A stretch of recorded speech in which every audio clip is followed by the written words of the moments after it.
We find ourselves in the city of Troas, a very important town in the ancient world. If we follow the events of the New Testament narrative, we know that Paul was in Ephesus, in which there he challenged the authority of Diana, as everyone knew in Asia Minor as Artemis. When he leaves, he goes to Macedonia, Thessalonica, and then he goes to Philippi, and from there he travels here to Troas. Let me give you some facts about the city of Troas that is more in the historical account that I think you need to understand to know why Paul came here 3 times, although he spent more time twice and he was passing by 1 time. Okay, very important event that happened here that we will cover, but I want to give you some historical accounts for you to get familiarized with this particular location. Now, Troas, I'm reading from the Interpreter's Dictionary, and it says Troas, the city of Troas was situated on a gently sloping coastal plain in northwestern Asia Minor, about 20 kilometers or 12 miles southwest of ancient Troy. Troy is not too far from here. This city was founded in the year 310 before the Common Era by Antigonus, and later was named by Alexandria Troas by somebody else 10 years later. Now, what's really interesting is that in the year 133 before the Common Era, Troas became a city controlled by the Roman Empire. Now, the port here, it was so significant of importance that Julius Caesar, Augustus, and also Constantine, they wanted to move the capital from the empire here because of its artificial port, one of the most important ones in the ancient world, specifically in the Aegean Sea. And the reason was because of its strategic location. It could basically shelter and defend against the westerly winds. Therefore, now it was a good place for all kinds of merchandising, for business, for travel, and for things that they needed for the kingdom. So now we get an idea why Paul had to come through here. He comes from Ephesus, he comes here, and then he goes to, Thessalonica and back and forth. As I've talked about in the past, about the maritime travel in the Mediterranean, and there was basically a highway. And if you really study this out, you can basically track everywhere he goes, as we have been seeing in our trip to Asia Minor this year. Let me continue with the information. Augustus made it a Roman colony, giving it the name Colonia Augusta Trodensium in the early 1st century. Troas was considered an important city, according to Strabo. At its height, there was 100,000 residents in this town. Sadly, today, there's hardly any evidence of what once was a great city of importance in the Greco-Roman world. But we know that there are some events that happen here that are of importance. Now, we know that Paul, according to the book of Acts, Paul visited Troas twice while passing through the city during the travels to Asia Minor. He experienced a night vision calling him to Macedonia in Acts chapter 16, verse 8 through 11. Later, Paul stopped a week in Troas, right here, en route to Jerusalem. And then from here, he walked to Assos, where we were before. And there he caught the ship going all the way to Jerusalem to make it to Pentecost. Now, what's really interesting is the miracle that occurred here. Let me read you the miracle. The miracle is in the book of Acts, chapter 20, verse 7. Remember, all of this is happening after Exodus. He goes to Macedonia, then he comes to Troas. In Troas, he spends 7 days, and this miracle occurs. And after the miracle, he walks to Assos. Now we start to put the whole narrative together. And we've been traveling it. It's really interesting. That's a lot of walking. We were in a car. It only took us 45 minutes, 50 minutes. Walking would have taken it quite a while. So understand this. On the first day of the week, when we had assembled to break bread, Paul began conversing with them because he was going to leave on the next day. Again, they celebrate Shabbat. So that tells me he celebrated Shabbat, and it's after Havdalah. Now they are talking about the Torah. He's leaving the next day, okay? And then it says he extended his message until midnight.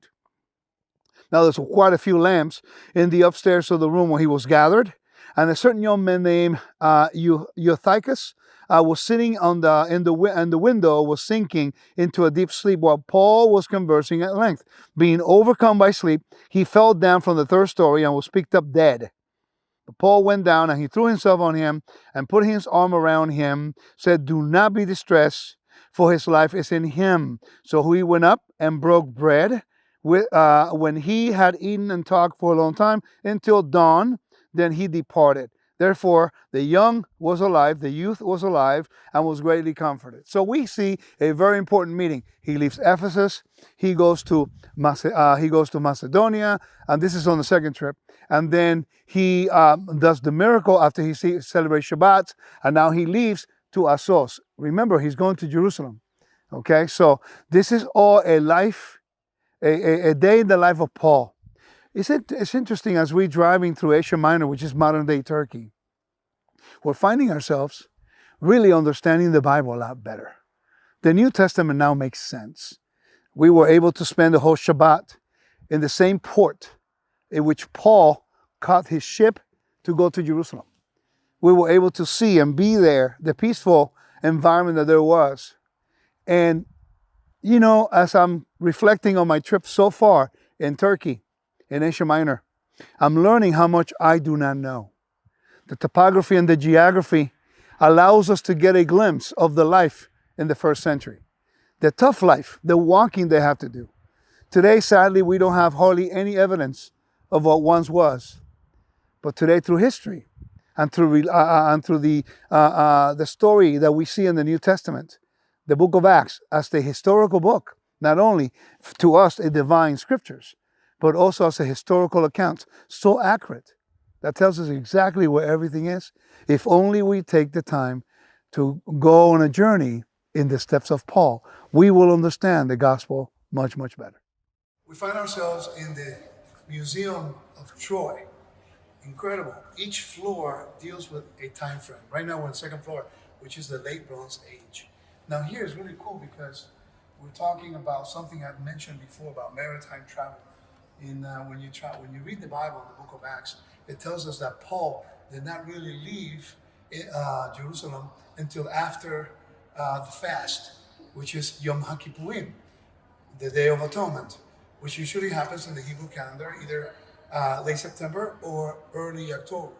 And it's interesting because what they're saying, if you get closer, you see what I mean. It says, sea trade during the Bronze Age involved ships with a single rectangular sail, as their kneels were not deep. These ships did not have the high maneuvering capacity against the winds. So what do? Therefore, they waited for the favorable southwesterly winds from May to September in order to sail to do business. Now, if you go right over here, we see a map of the Mediterranean. This is the Hittite kingdom, which is also modern-day Turkey, or Asia Minor is on this side here. And we see the Middle East, we see Egypt and the Mediterranean. This is Black Sea, and we see the trade routes. Now, this validates what the Bible tells us, that they did not really sail from Jerusalem after the fast, which was between October and, in this case, says May, because we're higher up over here. But more than likely, down here was a little bit more favorable for them to travel. So between March and September, they will start traveling because the winds will favor. This validates the Bible. It tells us historically, biblically, archaeologically, it tells us that what we read in Scripture, if you don't believe it's divinely inspired, you have to believe it's historically accurate. And that's important. I believe it's divinely inspired, but I also believe that it's historically accurate. It's not just stories. It's a real people in a real world with real consequences and issues. And the history teaches us how these things can be validated. I came to the Museum of Troy, and here just reading, going through all of the evidence, it validates what the Bible tells me. So the evidence establishes the truth. Keep that in mind.